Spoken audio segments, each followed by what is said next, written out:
Selanjutnya sesi akan kami serahkan penuh kepada Ibu Fetty. Kepada Ibu Fetty kami persilahkan. Baik, terima kasih Mbak Meriska. Halo semuanya, selamat malam. Apa kabar semuanya? Assalamualaikum warahmatullahi wabarakatuh. Salam sejahtera untuk kita semua. Pertama-tama, saya ingin mengucapkan terima kasih kepada Panitia Bidikti Week 2021, karena pada malam hari ini kami dari Politeknik Siber dan Sandi Negara jadi bisa ikut sharing-sharing dengan rekan-rekan semua yang ada di sini. Tadi sudah sempat ngobrol-ngobrol ya Mbak ya. Mungkin di sini ada teman-teman yang sedang mencari informasi untuk nanti melanjutkan pendidikan, atau mungkin ada dari orang tua murid yang ingin mencari informasi untuk nanti anaknya menentukan pilihan setelah lulus dari sekolah menengah atas ya. Ya, sebentar saya share screen dulu ya.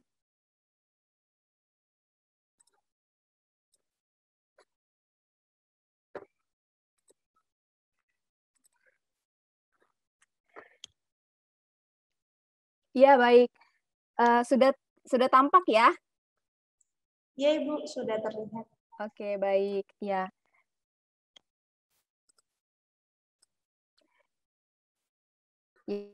Senang sekali pada kesempatan malam hari ini saya bisa ketemu teman-teman semua di sini. Perkenalkan, nama saya Fetty Amelia. Saat ini saya sebagai dosen di Politeknik Siber dan Sandi Negara, juga sekaligus lulusan dari Sekolah Tinggi Sandi Negara. Ya, kok ada dua ya? Kok ada Sekolah Tinggi Sandi Negara, ada Politeknik Siber dan Sandi Negara? Nah, mungkin ini teman-teman yang sekarang ikut sempat mungkin bingung ya, ini kok ada dua gitu. Ya, sebetulnya Sekolah Tinggi Sandi Negara dan Politeknik Siber dan Sandi Negara ini sebetulnya sama. Sebelumnya Akademi Sandi Negara, kemudian naik status menjadi D4, jadi Sekolah Tinggi Sandi Negara, kemudian menjadi Politeknik Siber dan Sandi Negara. Nah, Poltek SSN atau dulu Sekolah Tinggi Sandi Negara ini sebetulnya apa sih? Poltek SSN merupakan perguruan tinggi kedinasan yang diselenggarakan oleh BSSN atau Badan Siber dan Sandi Negara, dan mempunyai tugas menyelenggarakan pendidikan vokasi di bidang keamanan siber dan kriptografi. Jadi kalau boleh saya memberikan contoh lain, teman-teman mungkin pernah dengar STAN, Sekolah Tinggi Akuntansi Negara, atau STIS mungkin ya. Nah, kalau STIS itu kan ada di bawah BPS ya, Badan Pusat Statistik, sedangkan STAN, Sekolah Tinggi Akuntansi Negara, ada di bawah Kementerian Keuangan. Nah, ini kalau Sekolah Tinggi Sandi Negara atau Poltek SSN, saat ini sebutannya Poltek SSN, ada di bawah Badan Siber dan Sandi Negara yang dulunya namanya adalah Lembaga Sandi Negara, kemudian bertransformasi menjadi Badan Siber dan Sandi Negara. Nah, di dalamnya apa sih yang dipelajari sesuai dengan ini? Jadi kita mempelajari intinya tentang keamanan siber dan kriptografi. Nah, seperti apa sih? Ya, kalau keamanan siber itu contohnya apa ya? Contohnya bagaimana cara mengamankan jaringan dan sebagainya. Sedangkan kriptografi, mungkin kalau teman-teman pernah dengar ada apa ya, AES 256 atau misalnya ya, singkat cerita bagaimana cara mengamankan pesan yang dikirim oleh pengirim agar sampai dengan selamat dan aman di tangan penerima. Apabila tersadap, dia tidak tahu isi pesannya apa. Bisa dapat tapi tidak tahu isi pesannya apa. Ya, itulah sedikit penjelasan sederhana terkait kriptografi. Nah, ada di mana sih Politeknik Siber dan Sandi Negara ini ya? Poltek SSN ada di Bogor ya, di Bogor, Kecamatan Ciseeng. Mungkin kalau teman-teman cari di Google Map, nanti keluarnya masih SSN ya, tapi sebetulnya itu sama. Nah, ini ada sekilas mengenai perjalanan pendidikan siber dan sandi. Jadi, perguruan tingginya ini mulai dari 1974, teman-teman ya. Waktu itu namanya Akademi Sandi Negara dan sudah meluluskan 28 angkatan. Kemudian naik menjadi level D4 dan menjadi Sekolah Tinggi Sandi Negara. Ya, di Sekolah Tinggi Sandi Negara ini sudah ada 14 angkatan ya lulusan STSN. Kemudian pada tahun 2019 berubah menjadi Politeknik Siber dan Sandi Negara. Ya, jadi sebetulnya Sekolah Tinggi Sandi Negara ini sama dengan Poltek SSN. Kalau dulu mungkin kita tidak terlalu dikenal ya, mungkin ada moto kami berani tidak dikenal demi keselamatan negara gitu ya. Kalau dulu, kalau mulai dari STSN ini sudah mulai kita ada sosialisasi ke sekolah-sekolah, terutama mungkin ke SMA-SMA. Jadi kalau dulu mungkin dari zaman saya mahasiswa, kalau pulang liburan semester gitu, kita bawa brosur, terus kita agendakan jadwal sosialisasi seperti ini ke SMA-SMA. Nah, pendidikan di Sekolah Tinggi Sandi Negara atau di Poltek SSN ini cukup menarik, teman-teman. Mungkin tidak sama dengan kampus atau universitas negeri ataupun swasta. Nah, tapi mungkin mirip-mirip nih dengan perguruan tinggi kedinasan lainnya ya. Misalnya seperti kalau dulu namanya AKIP, AIM atau AMG gitu ya, dan beberapa sudah naik status juga. Jadi yang diutamakan itu tidak hanya pendidikan akademik saja, teman-teman. Kami di Poltek SSN juga sangat mengutamakan pendidikan pengasuhan. Jadi bukan hanya hard skill saja atau kemampuan akademik saja yang harus baik, tetapi mental dan karakter dari mahasiswa dan atau taruna-taruni dari Poltek SSN ini pun harus baik ya. Nah, sistem pendidikan akademik di Poltek SSN sama ya, pakai SKS ya, sistem kredit semester dengan beban studi sebanyak 144 SKS dan harus diselesaikan dalam waktu 8 semester ya. Jadi ini yang juga membedakan antara Poltek SSN dengan universitas lain karena ini sudah sistem paket. Jadi kita masuk di tingkat 1 ya, semester 1 itu sudah ada mata kuliahnya apa, berapa SKS, semester 2 mata kuliahnya apa, berapa SKS, dan seterusnya. Nanti kalau sudah penjurusan juga masing-masing bidang minatnya, ada mata kuliahnya juga berapa SKS, dan itu harus lulus setiap semesternya. Kalau tidak lulus bagaimana? Kalau tidak lulus maka nanti akan drop out ya. Nah, kemudian jadi yang dia bisa bergelar yang bisa lulus dari STSN atau Poltek SSN ini adalah yang bisa menyelesaikan 144 SKS dalam waktu 8 semester. Nah, untuk pendidikan pengasuhannya sendiri, di sini kita bertujuan untuk membentuk sikap, perilaku, serta karakter mahasiswa melalui pembiasaan pengalaman karakter dalam kehidupan asrama sehari-hari. Nah, jadi ada lagi yang menariknya, teman-teman. Kalau di Poltek SSN ini, jadi seluruh mahasiswanya itu diasramakan dan teratur berpola ya untuk membina kedisiplinan juga dari seluruh siswa atau taruna-taruni kita.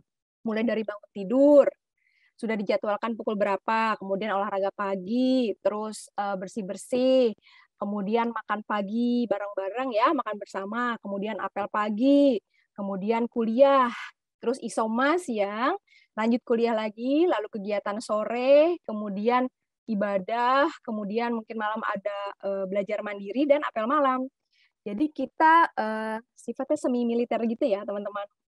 Nah, jadi tapi apakah terlalu kaku-kaku gitu ya? Enggak juga, karena kita di sini juga ada keluarga asuh juga, artinya tidak seperti militer banget gitu, enggak gitu. Tapi tidak juga terlalu bebas seperti universitas umum lainnya gitu ya. Dan kita di awal ya mahasiswa Poltek SSN ini atau taruna-taruni Poltek SSN nanti di tingkat 1 nih pas baru masuk nih yang sekarang sedang tes masuk, sekarang sudah persiapan pantukhir ya.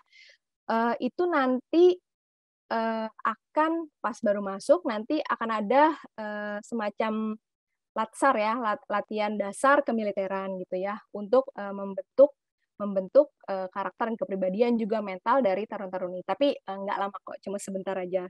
Sebelum kita mulai pendidikan selama 4 tahun supaya semangat tahan banting gitu ya mentalnya.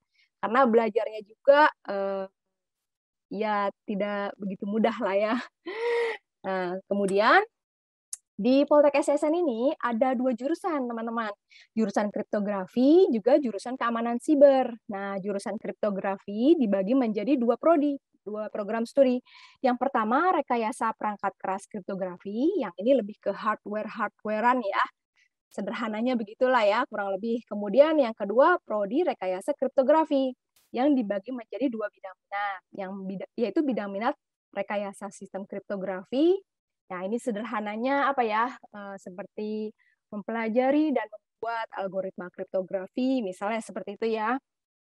Kemudian kalau yang ini apa sih bedanya dengan yang ini? Kalau yang ini adalah bidang minat rekayasa perangkat lunak kriptografi, dia lebih ke software ya, lebih ke perangkatnya. Nah, kalau jurusan keamanan siber, itu apa sih si prodi keamanan siber ini?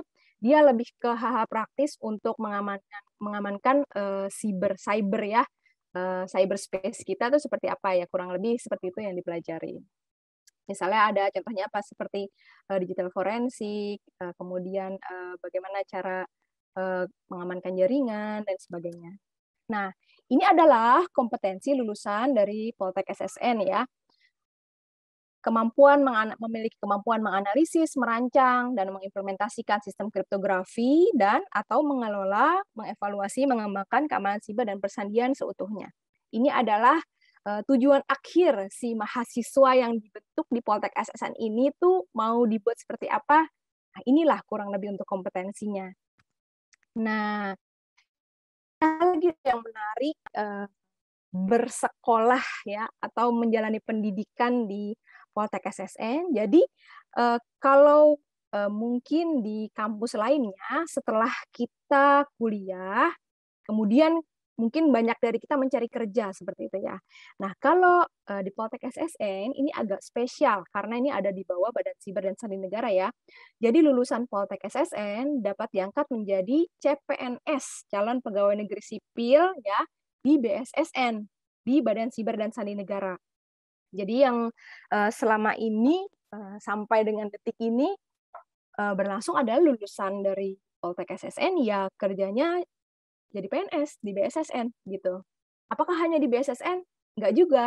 Ada juga beberapa yang setelah lulus mereka melanjutkan ke perwira karir ke TNI atau ke Polri. Juga mungkin setelah nanti di BSSN ada instansi pemerintah lainnya baik di pusat maupun daerah yang membutuhkan keahlian sebagai berikut ini. Bisa juga nanti ada transfer SDM ya dari BSSN ke instansi pemerintah lainnya. Contohnya apa sih instansi pemerintah lainnya? Contohnya adalah misalnya Kejaksaan Agung atau mungkin yang lainnya ya. Atau mungkin kalau ke pemerintah daerah gitu. Yang intinya mereka membutuhkan keahlian ini. Dan ini jelas sangat dibutuhkan saat ini ya.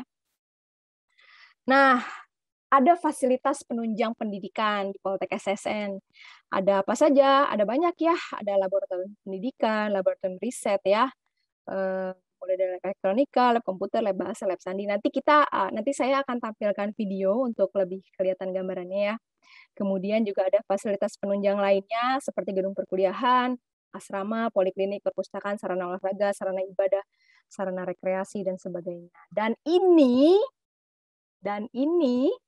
semua termasuk seragam, termasuk makan, sampai kita lulus, itu dibiayai oleh negara. Nah, ini salah satu yang cukup menarik. Banyak yang mencoba mendaftar ke Poltek SSN. Nah, ini ada contoh foto-foto ya, biar ada gambaran sedikit. Ada ruang kelas, lab komputer, lab sandi, lab elektro ya. Kita ada juga jurnal info kripto untuk wadah publikasi kita. Juga ada asrama, lapangan bola, dan trek lari yang berstandar internasional. Ruang makan, poliklinik umum, juga poli gigi. Jadi di Poltek SSN ini mahasiswa tidak dibiarkan begitu saja gitu. Maksudnya apa sih tidak dibiarkan begitu saja? Artinya sebagai salah satu hal yang menunjang tadi karakter bisa terbentuk. Selain mahasiswa itu ada polanya ya, ada polanya dalam kesehariannya, ada juga bagian pengasuhan dari kakak-kakak kita yang menjadi adik ini. Kalau misalnya sakit kan keluarga jauh ya, keluarga jauh juga belum tentu bisa langsung ditengok dan sebagainya. Nah, di sini makanya ada poli umum dan poli gigi, dan juga dibantu apabila memang butuh penanganan ke rumah sakit terdekat dan sebagainya. Jadi artinya apa? Di sini kita sangat kental kekeluargaan. Kemudian juga ada ruang fitness, kolam renang dan perlengkapan diving, auditorium, tempat ibadah, ya.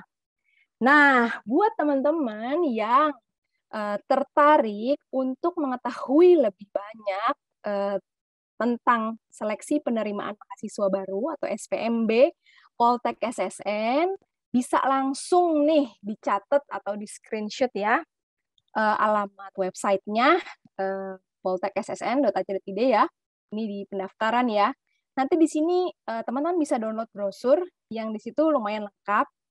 Juga di sini ada hotline-nya. Jadi mau tanya-tanya lebih dalam juga bisa, karena waktu kita kan terbatas ya pada malam hari ini. Nah, kemudian, ini ya, untuk SPMB atau seleksi penerimaan mahasiswa baru, masuk ke Poltek SSN itu ada 6 tahap, teman-teman. Ada 6 tahap ya. Yang pertama yaitu seleksi administrasi ya, itu jelas lah ya. Kemudian seleksi kompetensi dasar, ini mungkin mirip-mirip kalau ada yang pernah mau coba tes CPNS ya, mungkin itu mirip-mirip seperti itu. Kemudian ada seleksi akademik, nah ini seleksi akademik ya mirip-mirip dengan UMPTN lah atau SPMB ya, atau apa ya namanya sekarang ya, yaitu kemudian seleksi kesehatan dan kesemaptaan. Kesehatan ini kita bekerja sama dengan rumah sakit terkait, di situ dicek semuanya, general check up, juga ada kesemaptaan. Kesemaptaan ini ada apa saja sih? Lari selama 12 menit, bisa berapa putaran, kemudian push up, sit up, pull up selama 1 menit dapat berapa. Dan itu yang sempurna, bukan yang push up-nya gini-gini gitu ya. Jadi ya harus benar gitu. Dan masing-masingnya itu ada konversi nilainya. Nah, nanti setelah lulus dari sini ya, masuk ke tahap selanjutnya. Ini semua sistem gugur ya, teman-teman. Kemudian tadi setelah seleksi kesehatan dan kesemaptaan, selanjutnya adalah tes psikologi dan wawancara clearance test, serta mental ideologi. Nah, kemudian baru yang terakhir, pantukhir ya, pemantauan terakhir. Gitu ya teman-teman. Dan sebagai informasi, pendaftar SPMB Politeknik Siber dan Sandi Negara pada tahun ini lebih dari 5.400 orang teman-teman. Tapi nanti yang diambil hanya 100 orang. Dan ini sudah termasuk banyak teman-teman. Waktu zaman saya kuliah itu masih 40 orang. Dan sebelum saya kuliah waktu zaman Akademi Sandi Negara itu malah jumlahnya di bawah 30 orang, ada juga yang belasan ya. Jadi memang persaingannya cukup ketat, tapi jangan khawatir ketika teman-teman sudah cukup mempersiapkan dengan baik, ya mudah-mudahan bisa lolos ya buat teman-teman yang sedang berjuang nih untuk di tahun depan. Nah, mengapa sih Poltek SSN kok menarik? Nah, ini mungkin nanti kalau masih ada waktu saya bisa sharing lebih ya, tapi kita lihat dulu nanti video profil Poltek SSN.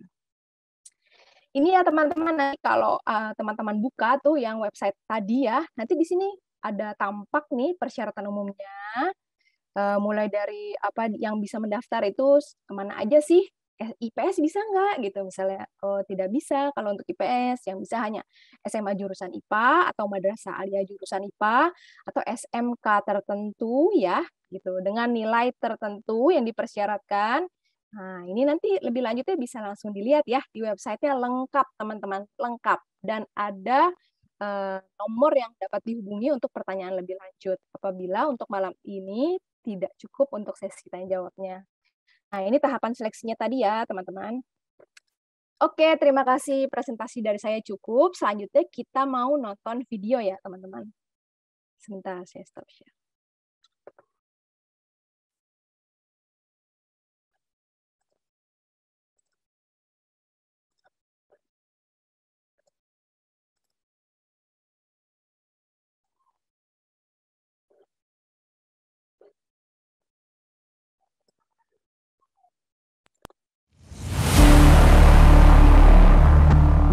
Dunia mengalami perubahan yang sangat masif di beberapa dekade terakhir ini, terutama dalam bidang teknologi dan informasi.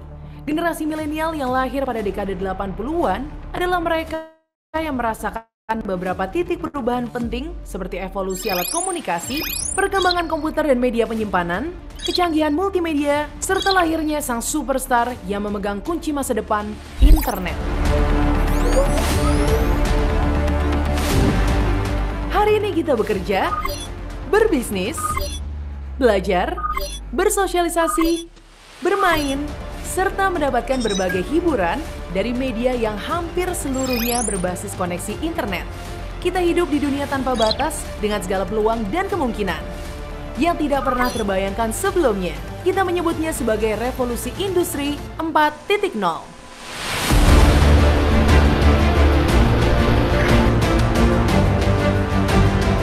Peluang selalu berjalan bersamaan dengan ancaman. Sisi lain dari kecanggihan teknologi yang kita nikmati saat ini adalah tindak kejahatan di dunia maya yang juga sangat berbahaya, atau yang biasa kita sebut dengan cybercrime. Data menjadi sebuah aset yang jauh lebih berharga dari uang. Semua tindak kejahatan di dunia maya menyasar pada data pribadi, keluarga, perusahaan, hingga kenegaraan.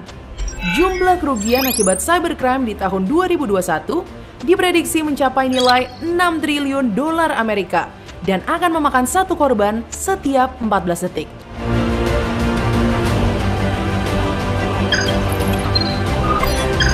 Bagaimana kita mempersiapkan sebuah generasi yang siap untuk menghadapi tantangan masa depan? Generasi yang bisa memenuhi kebutuhan rasa aman dari dunia maya. Negara membutuhkan SDM yang memiliki pengetahuan dan keahlian di bidang keamanan siber dan sandi yang bermental tangguh dan bermoral tinggi. Politeknik Siber dan Sandi Negara atau Poltek SSN mempersiapkan sebuah generasi kelas dunia yang siap bersaing di dunia maya, berjiwa Pancasila, dan siap melayani bangsa dan negara. Poltek SSN merupakan perguruan tinggi kedinasan yang diselenggarakan oleh Badan Siber dan Sandi Negara atau BSSN. Berawal dari pendidikan sandi pada tahun 1946, bersamaan dengan berdirinya organisasi sandi di Kementerian Pertahanan. Organisasi ini ditingkatkan statusnya menjadi suatu badan atau lembaga tersendiri bernama Jawatan Sandi, dan sistem pendidikannya disempurnakan menjadi sandiman dan juru sandi. Pada akhir tahun 1969, dibuka pendidikan ahli sandi gaya baru yang menggunakan kurikulum gabungan pendidikan ahli sandi brevet A dan pendidikan sandiman.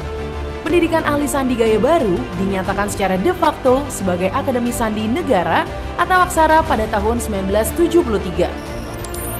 Tahun 2002, Mendiknas menilai Aksara yang setingkat D3 layak untuk ditingkatkan menjadi Sekolah Tinggi Sandi Negara atau STSN.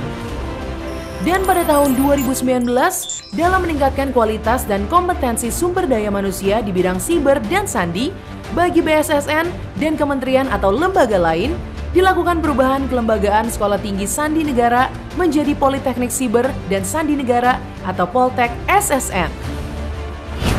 Poltek SSN dibangun secara holistik untuk menunjang proses pendidikan yang seimbang di dalam aspek jasmani, jiwani, dan rohani. Fasilitas utama yang tidak terpisahkan dari proses belajar mengajar adalah kolam renang, asrama, poliklinik, lapangan olahraga yang sangat lengkap, perpustakaan, sarana beribadah, dan 5 laboratorium. Di antaranya lab komputer, lab elektro, lab bahasa, lab sandi, dan lab cyber. Kegiatan mahasiswa meliputi olahraga, makan bersama, apel, perkuliahan, bela diri, klub olahraga, klub kesenian, kajian rohani, kegiatan senat, IMKA, Bapra Kecuara. Poltek SSN memiliki 3 program studi setara D4 yang harus diselesaikan dalam 8 semester. Di antaranya adalah program studi Rekayasa Keamanan Siber, program studi Rekayasa Kriptografi, dan program studi Rekayasa Perangkat Keras Kriptografi. Program studi Rekayasa Kriptografi memiliki 2 bidang minat, yaitu Rekayasa Sistem Kriptografi dan Rekayasa Perangkat Lunak Kriptografi, menghasilkan aparatur persandian negara yang unggul serta berkontribusi dalam keamanan nasional. Sedangkan program studi Rekayasa Perangkat Keras Kriptografi melakukan pengembangan ilmu spesifik yang berkaitan dengan Embedded System Computer Engineering, Cyber Physical System, dan Cryptographic Hardware Engineering. Era yang serba canggih membutuhkan satu generasi yang juga canggih, yang dapat memegang peranan penting dalam membangun, mengembangkan, serta menjaga sistem keamanan negara dari berbagai ancaman dan tantangan. Politeknik Siber dan Sandi Negara.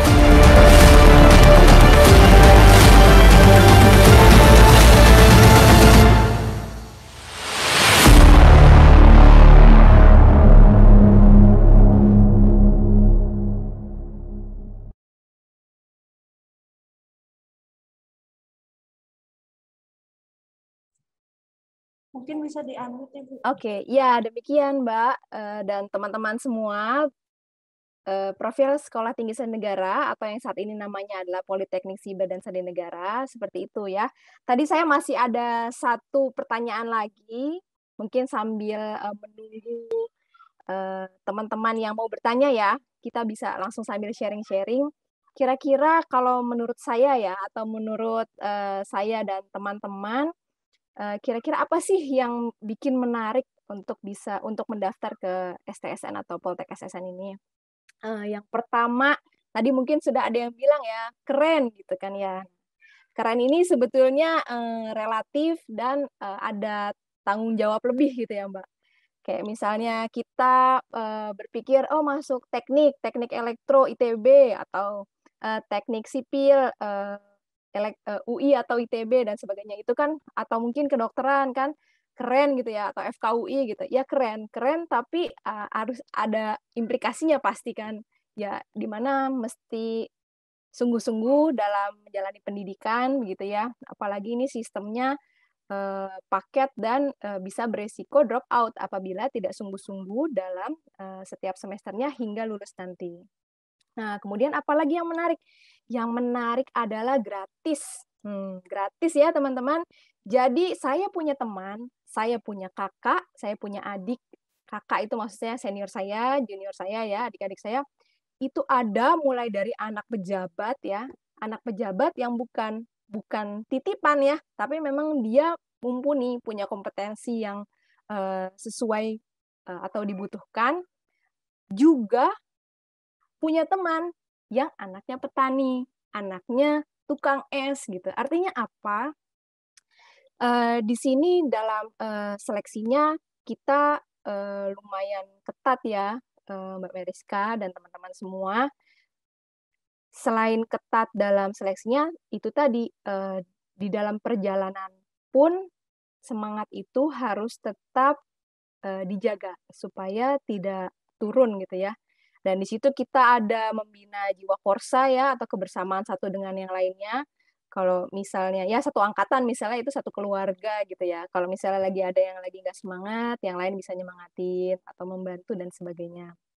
Kemudian apalagi sih untuk biaya pendaftaran? Biaya pendaftaran di tahun ini sesuai dengan tadi di websitenya bisa dicek, itu hanya Rp50.000 ya kalau tidak salah, dan itu kaitannya untuk yang tes SKD ya, karena secara normal kan yang SKD itu kita bekerja sama dengan BKN.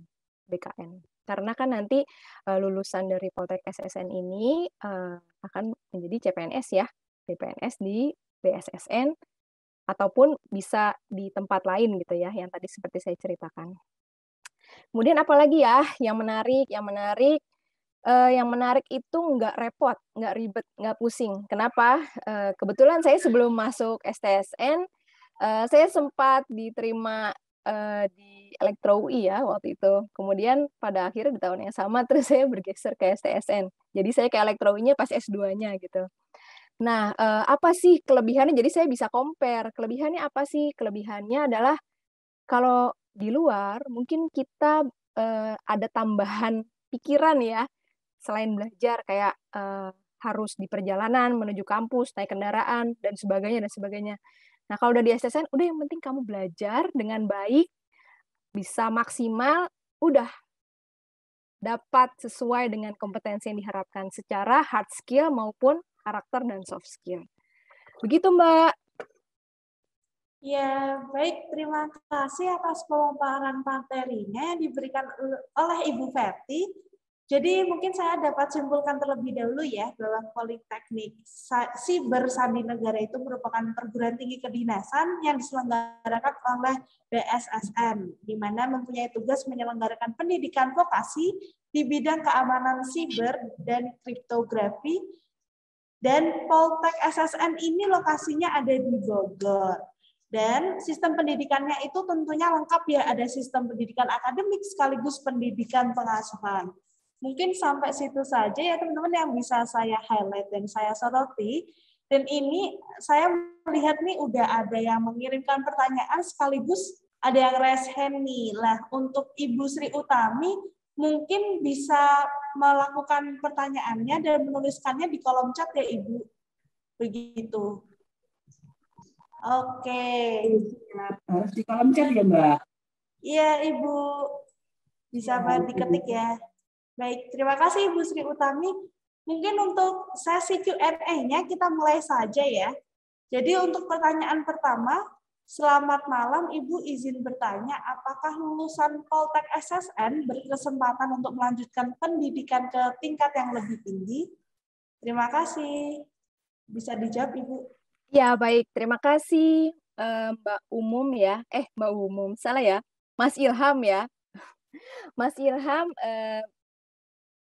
bisa dong.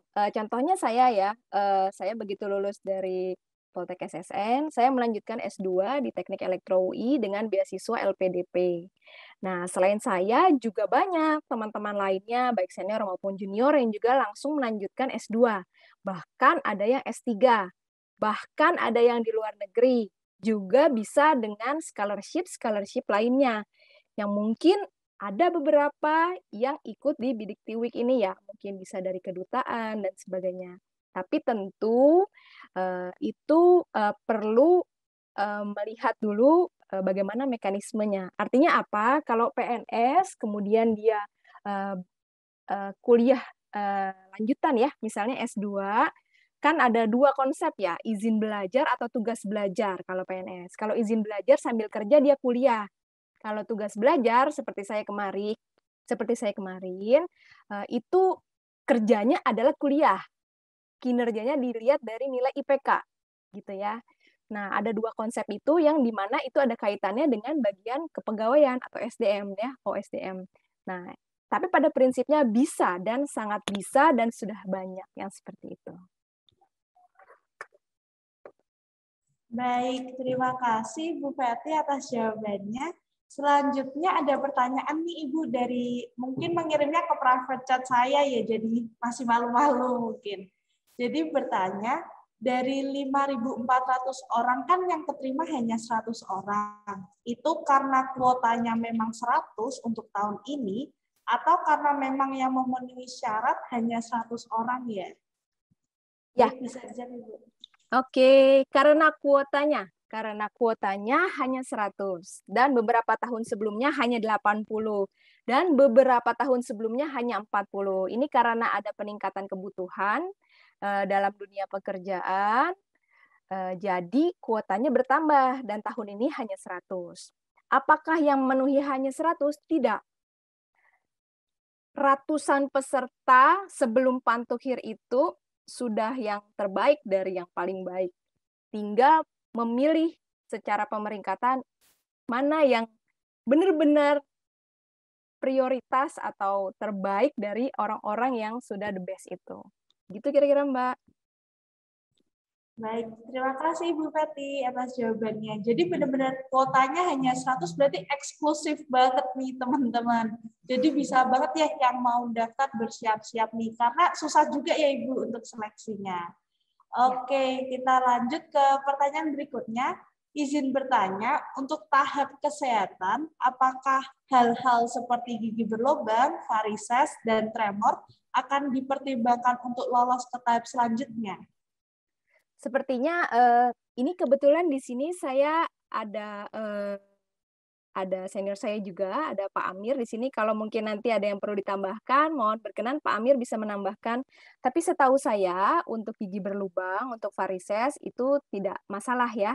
Tidak seperti mungkin kalau tes Akademi TNI mungkin ya seperti itu atau Akademi Polisi. Jadi itu tidak apa-apa. Juga termasuk tadi ada yang bertanya kalau pakai kacamata itu tidak menjadi masalah gitu.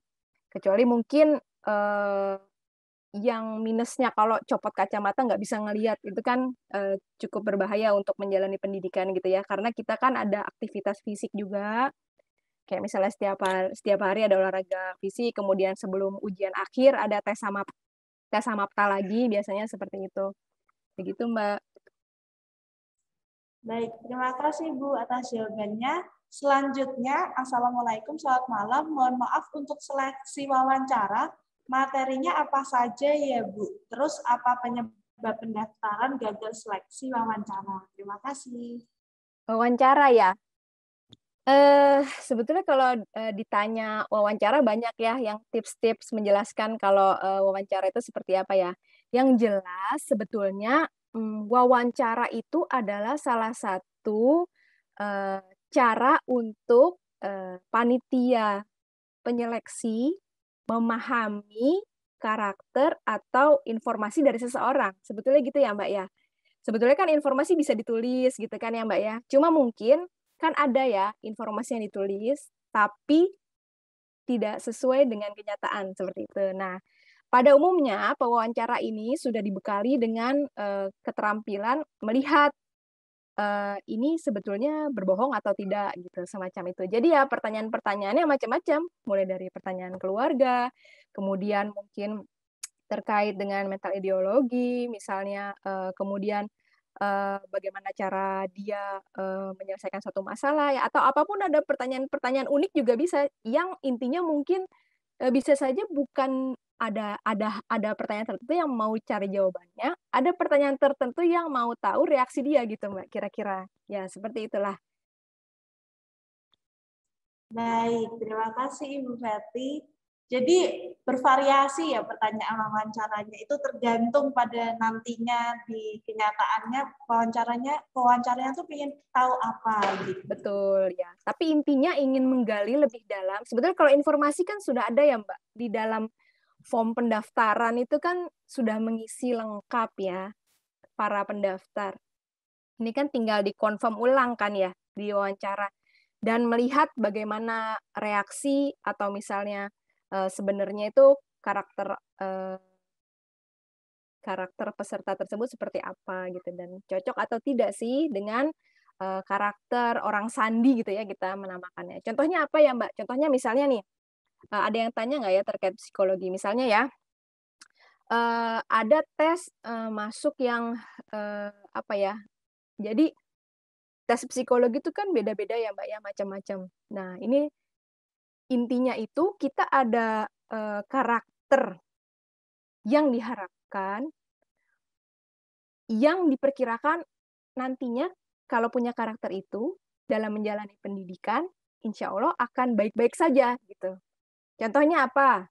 Contohnya misalnya apa ya? Contohnya misalnya kalau kalau kalau orang sandi kan mungkin salah satunya kemampuan bekerja dalam tekanan gitu. Artinya kemampuan bekerja dalam tekanan itu apa?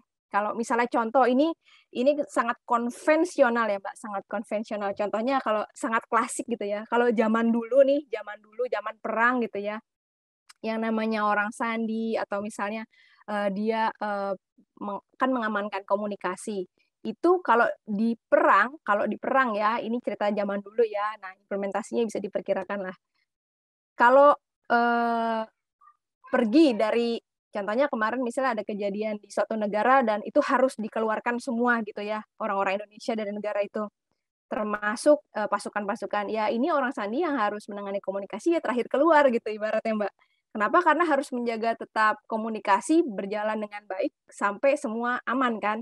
Artinya kan kalau, aduh gimana nih gitu kan, kayak gitu kan apa ya, mungkin tidak terlalu direkomendasikan gitu ya. Artinya apa? Bukan berarti kok saya pinter tapi nggak lolos, saya larinya kuat tapi nggak lolos gitu ya, nggak juga. Karena waktu saya daftar, banyak juga tuh yang juara-juara olimpiade, kemudian atlet-atlet bela diri dan sebagainya. Tapi ternyata tidak lolos bersama saya ketika SPMB diumumkan yang terakhir gitu. Jadi memang ada karakter-karakter tertentu yang nanti di setiap tahapnya itu memang ada penilaiannya dan kita diperingkatkan dan sistemnya sistem gugur gitu, Mbak.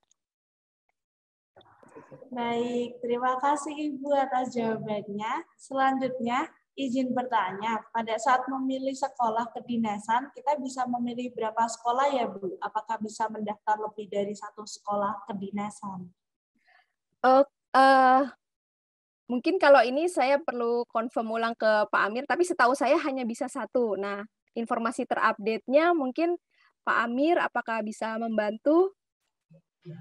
Iya, siap. Iya, jadi karena pendaftaran perguruan tinggi kedinasan ini satu pintu ya lewat BKN, jadi para pendaftar itu memang sudah harus menentukan di awal mau kemana. Pilihannya cuma satu, cuma boleh satu. Kalau zaman dulu kita bisa untung-untungan ya daftar di banyak tempat. Kalau sekarang sejak dari awal itu sejak pendaftaran sudah harus menentukan mau kemana sekolah kedinasannya. Jadi satu pintu lewat BKN. Demikian yang bisa saya tambahkan. Terima kasih Pak Amir. Jadi cuma satu ya Mbak ya, masih belum berubah ternyata. Baik, terima kasih Ibu Fetty dan Pak Amir untuk jawabannya. Selanjutnya, izin bertanya terkait gambaran seleksi PAM-TUHIR itu seperti apa ya, dan mungkin apa yang dapat dipersiapkan untuk seleksi PAM-TUHIR tersebut.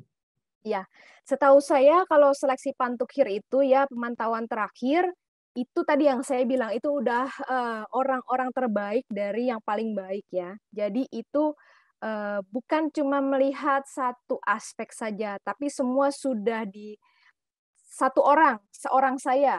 Itu bukan hanya lagi dilihat bagaimana akademiknya, bagaimana kesehatannya, tapi sudah dipertimbangkan dari awal sampai akhir. Saya dengan akademik begini, dengan kesehatan begini, mungkin dengan riwayat, apakah ada riwayat penyakit seperti apa, kemudian dengan kebugaran seperti ini, kemudian ternyata pas diwawancarai itu dia orang yang seperti ini, kemudian ternyata psikologinya itu menggambarkan dia itu cenderung sifatnya seperti ini, ya kemudian dipertimbangkan semua itu dari semua peserta dan dipilih yang terbaik gitu. Mungkin Pak Amir ada tambahan? Iya, kalau PAM-TUHIR memang tinggal ini aja ya, baca doa aja, berdoa. Karena semuanya sudah terbaik dan siapapun bisa dipilih oleh yang menilai di situ. Biasanya menilai adalah para pejabat ya. Kita nggak tahu aspek yang menjadi prioritas bagi mereka, tapi yang jelas semua aspek akan dilihat. Kalau misalnya ada yang sama nih, ya misalnya sudah, yang pasti diurut lah ya, diurut dulu. Oke, ini masuk. Misalnya kalau ada yang udah batas terakhir nih 100 nih, tapi ada beberapa yang sama, itu pasti akan diurutkan secara prioritas gitu. Misalnya apakah fisiknya, apakah kejiwaannya, apakah yang lain-lain gitu. Jadi intinya kalau di situ sih baca doa aja lah. Karena sepertinya nggak ada ini ya kunci. Pak Amir, prestasi juga menjadi pertimbangan ya Pak Amir Ya, kalau udah PAM-TUHIR gitu kan? Ya, jadi kalau yang sama dilihat lagi prestasinya betul. apa, itu bisa jadi seperti itu. Iya betul. Ya, terima kasih. Jadi semacam nilai tambah gitu Mbak. Terima kasih Pak Amir. Ya, sama-sama. Baik, terima kasih Bu Fetty dan Pak Amir. Selanjutnya ini ada pertanyaan yang mungkin saya lewatkan ya tadi. Ingin bertanya apakah untuk lulusan Poltek SSN yang melanjutkan karirnya ke instansi TNI Polri harus melatih pendidikan TNI Polri lagi atau langsung ditugaskan setelah lulus dari Poltek SSN? Iya, setahu saya untuk beberapa rekan ataupun senior ataupun adik-adik yang sudah pernah mendaftar jadi perwira karir ya ke TNI atau Polri, mereka mendaftar menjadi perwira karir dan mengikuti tahapan-tahapan yang ada di sana. Kalau misalnya memang setahu saya kalau perwira karir itu dia ada semacam pendidikan lagi walaupun nggak lama gitu ya, walaupun misalnya cuma berapa bulan. Jadi untuk semacam penyesuaian dari yang orang umum menjadi militer gitu. Sepertinya seperti itu sih, Mbak. Kurang lebih seperti itu. Baik, terima kasih Ibu. Selanjutnya, menurut Ibu yang menyebabkan gagal di tahap psikologi atau SCTMI, apa ya Bu, dan apa yang harus dipersiapkan? Ya, itu tadi Mbak. Jadi bisa jadi ya Mbak, bisa jadi psikologinya dia baik ya. Tapi karakter dia mungkin tidak sesuai dengan profil yang diharapkan atau yang diperkirakan akan aman atau baik-baik saja selama menjalani pendidikan di Politeknik Siber dan Sandi Negara. Bisa jadi seperti itu. Artinya saya nggak mengalami masalah kejiwaan atau apa, ya memang iya gitu. Karena tes psikologi kan dari tes psikologi bisa dilihat ya, yaitu sebetulnya seperti apa ya, kita kayak tes biasa lah, psikologi seperti apa ya, kurang lebih seperti itu. Jadi bisa jadi tidak lulus itu bukan karena dia kenapa-napa, tapi karena memang belum cocok untuk di situasi atau lapangan seperti ini gitu. Untuk di Politeknik Siber dan Sandi Negara dan lapangan pekerjaan setelahnya gitu. Baik, terima kasih Ibu atas jawabannya. Selanjutnya, izin bertanya, menurut Ibu yang menyebabkan gagal di tahap tes fisik itu apa dan apa yang harus dipersiapkan ya Bu? Oh ya, kalau tes fisik itu standar ya, umum ya. Ini maksudnya fisik itu kebugaran mungkin ya, tes kebugaran ya. Tes kebugaran, kalau di tes kebugaran itu relatif sama dengan tes-tes lainnya, misalnya kalau mau tes masuk TNI atau Polri gitu ya, itu kan ada konversi nilainya ya, saya kurang hafal tuh berapa, misalnya 12 putaran itu kalau 12 menit lari kalau dia mencapai berapa meter gitu, itu konversinya berapa nilainya. Kalau push up 1 menit itu bisa 45, itu berapa konversinya dan seterusnya. Kalau ya kalau tipsnya berarti bagusnya berlatih. Misalnya mau daftar nih awal tahun depan, berarti mulailah seminggu sekali minimal ya. Lari 12 menit itu bisa dapat berapa. Nanti kan semakin lama semakin terbiasa, jadi ketika tes bisa dapat hasil yang maksimal. Nah, sedangkan untuk kesehatan, ya jaga pola hidup sehat gitu ya, terutama mungkin bagi yang punya riwayat penyakit gitu ya, bisa lebih apa ya, lebih menjaga pola hidup sehatnya lagi supaya nanti pas general check up, kan itu semua dites ya Mbak, termasuk elektrokardiogram ya, jantung, kemudian darah, ronsen gitu ya. Jadi itu bukan dari panitia Poltek SSN-nya, itu dari tenaga medis yang menentukan. Nanti kita dapat hasil itu di-combine dengan hasil tes kebugaran, baru nanti diperingkatkan gitu, Mbak. Nah, menarik juga nih, Mbak. Pernah ada lagi yang bertanya ya, Mbak, saya nggak ada keluhan penyakit. Saya lari 12 putaran, 12 menit itu 7 putaran. Terus lah push up, sit up itu 45 misalnya gitu ya. Terus pull up bisa 12. Oh, itu kan udah wah ya. Tapi kok saya nggak lulus ya? Yang lain yang larinya cuma 6 putaran lulus ya gitu. Padahal saya nggak ada keluhan penyakit. Ya, itu kan tidak ada keluhan penyakit gitu ya. Sementara yang dinilai bukan keluhan penyakitnya, tapi dari data tes kesehatan, baik yang tadi saya sebutkan ya, elektrokardiogram, darah, dan sebagainya, lalu tim medis yang menyimpulkan, begitu kan ya? Bisa jadi karena ada sesuatu yang dia tidak ketahui terkait kesehatannya gitu. Bisa jadi seperti itu. Baik, terima kasih Ibu. Mungkin ada satu pertanyaan lagi yang menjadi pertanyaan terakhir ya. Apakah pada tes akademik di Poltek SSN dengan perguruan tinggi lainnya sama, ataukah tes akademiknya harus belajar hal-hal mengenai sandi dan kripto juga, Bu? Tes akademik kurang lebih sama ya dengan mirip misalnya tes SPMB gitu ya atau UMPTN kurang lebih sama. Di situ sebentar ya, kurang lebih ada tes logic analisis atau tes potensi akademik ya, terus matematika dan bahasa Inggris. Itu untuk tes akademiknya. Mungkin ada tambahan dari Pak Amir? Kurang lebih sih seperti itu. Ya, kurang lebih sama. Jadi ada 3 ya, matematika, bahasa Inggris, sama kalau di luar disebutnya TPA ya, tes potensi akademik. Kalau di kami TLA, tes logika analitik. Jadi lebih ke analitik, ada analitiknya, jadi nggak ringan-ringan banget. Kalau TPA kan ringan ya. Kalau ini analitik harus, karena memang harus punya kemampuan analitik gitu. Itu tambahannya. Terima kasih. Ya, terima kasih Pak Amir. Ya. Baik, terima kasih Ibu Fetty dan Pak Amir atas jawaban yang telah diberikan. Untuk sesi tanya jawab kali ini sudah selesai ya teman-teman semua. Dan kami harap seluruh pertanyaan yang sudah diberikan terjawab dengan baik dan memuaskan. Oke, jadi dari sesi tanya jawab tadi dapat saya simpulkan bahwa dari seleksi tahap 6 seleksi yang diberikan oleh SSN itu membutuhkan persiapan ya teman-teman. Dan pastinya persiapannya nggak singkat ya. Dan perlu waktu yang panjang lah pokoknya gitu. Baik, untuk mengakhiri sesi kali ini, apakah ada sepatah dua patah kata yang ingin disampaikan sebagai closing statement, Ibu? Ya, terima kasih Mbak.